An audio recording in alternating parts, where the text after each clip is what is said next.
আসসালামু আলাইকুম। আজকে আলোচনা করব জোসেফ এডিসনের his account of his disappointment in love. এই এসেতে পয়েট তার ভালোবাসার ডিসঅ্যাপয়েন্ট নিয়ে আলোচনা করেছেন। স্যার কিভাবে তিনি এই ভালোবাসার প্রসঙ্গটি আসে প্রথমে তা আলোচনা করি। একদিন স্যার রজার এবং দ্য স্পেক্টেটর ওয়ার ওয়াকিং। তখন তারা একটি অ্যাভিনিউ প্রশস্ত রাজপথের সামনে আসে।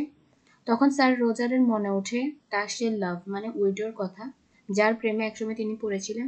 কিন্তু তিনি ভালোবাসায় শুধু হতাশই হয়েছেন, তার ভালোবাসা সফল হয়নি। তিনি ভালোবাসায় এতটা প্যাশনেট ছিল যে তখন তিনি সে রাজপথে প্রতিটি গাছে তিনি সে উইডোর নাম লিখেছিলেন। এখন তা দেখে স্যার রজারের সে উইডোর কথা মনে পড়ে এবং স্যার রজারের সাথে কিভাবে সে উইডোর দেখা হয় তা আলোচনা করছি। স্যার রজারের সাথেও সে উইডোর দেখা হয় যখন তার বয়স ছিল 22 বছর এবং তিনি ছিলেন একজন শেরিফ, যারা জাজ করে এই টাইপের তাদের, তিনি তেমন একজন লোক ছিল। এবং স্যার রজার ছিল দেখতে খুবই সুদর্শন এবং সুন্দর। যে কোনো মানুষ তাকে দেখলে অবশ্যই দ্বিতীয়বার ফিরে তাকাবে। তো তিনি একদিন কোর্টে যাবার পথে দেখেন তার অপোজিশন আছে এক সুন্দরী বিধবা, যার সৌন্দর্য কোর্টের প্রতিটা মানুষ মোহিত। এবং সে মহিলা শুধু সুন্দরী ছিল না, সেই সাথে বুদ্ধিমানও ছিল। তার মধ্যে একটা মিক্সচার ক্যারেক্টার ছিল। তিনি তার রূপ দ্বারা প্রত্যেকটা মানুষকে এতটা মোহিত করেছিল যে তার বিপক্ষে স্যার রজারের জিতা কোনোভাবেই সম্ভব ছিল না। এবং সে উডোর সে সুন্দর চোখ দেখে স্যার রজার এতটাই মোহিত হয়েছিল যে এরপরে তিনি আর সেই কেসটি জিততে পারেনি। এটি হচ্ছে স্যার রজারের সাথে সে উইডোর প্রথম দেখা। এবং পরে স্যার জোসেফ এডিসন সে উইডো সম্পর্কে বর্ণনা দেন তিনি আসলে কেমন ছিলেন। সে উইডো এমন একজন মানুষ ছিল যে শুধু অ্যাডমিরেশন অ্যাকসেপ্ট করতো, শুধু প্রশংসাটা অ্যাকসেপ্ট করতো, কিন্তু কাউকে কখনো তার রিটার্ন করতো না। এবং তার কিছু ট্রেন অ্যাডমায়ার্স ছিল, তারা শুধু শহরেই একটা নির্দিষ্ট জায়গায় ছিল না, কান্ট্রি সাইড বিভিন্ন জায়গায় ছড়িয়ে ছিটে ছিল। তিনি সবসময় এমন কিছু কনফিডেন্ট হচ্ছে যে অন্তরঙ্গ বন্ধু, যারা অলওয়েজ সেই বিধবাকে পুরুষদের বিরুদ্ধে ইনস্টিগেট করতো, তাদের এগেনস্টে রাখতো। এবং এতে করে তিনি কখনো কোনো পুরুষের সংস্পর্শে আসতে পারেননি।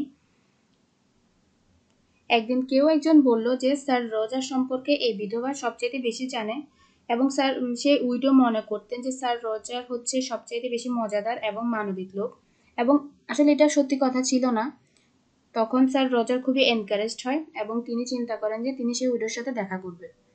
এবং সে দেখা করার জন্য তিনি বিভিন্ন ধরনের প্রিপারেশন নিতে শুরু করেন। তার যে স্যার কর্মচারী ছিল তাদেরকে বিভিন্ন ধরনের নতুন কাপড় চোপড় কিনে দেয়, বিভিন্ন ধরনের প্রিপারেশন নিতে শুরু করে এতে করে। এবং স্যার রজার একদিন তার সাথে দেখা করতে যায়, সে উইডোর সাথে।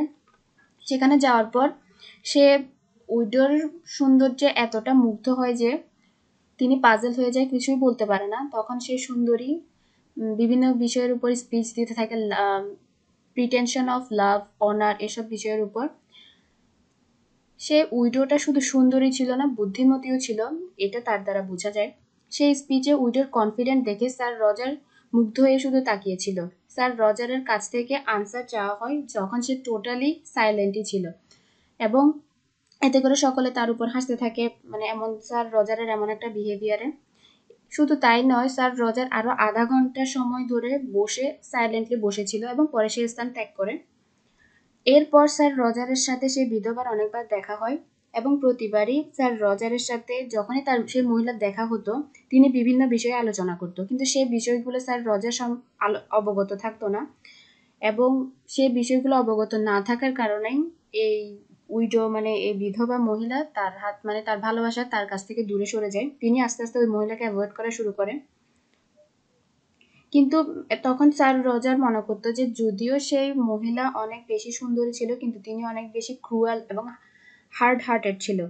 সে লেডি তার সব অ্যাডমায়ারদের সেম ভাবেই ট্রিট করতো।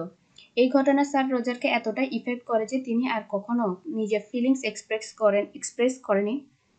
অনেক বছর পর এখনো স্যার রজার যখন এর রোডের গাছগুলো দেখে তখন সে উইডোর কথা মনে পড়ে এবং সেই সাথে তার ক্রুয়েলটির কথাও মনে পড়তে থাকে। এই জিনিসটি এই অ্যাসেতে আলোচনা করা হয়েছে, আশা করি বুঝতে পেরেছেন।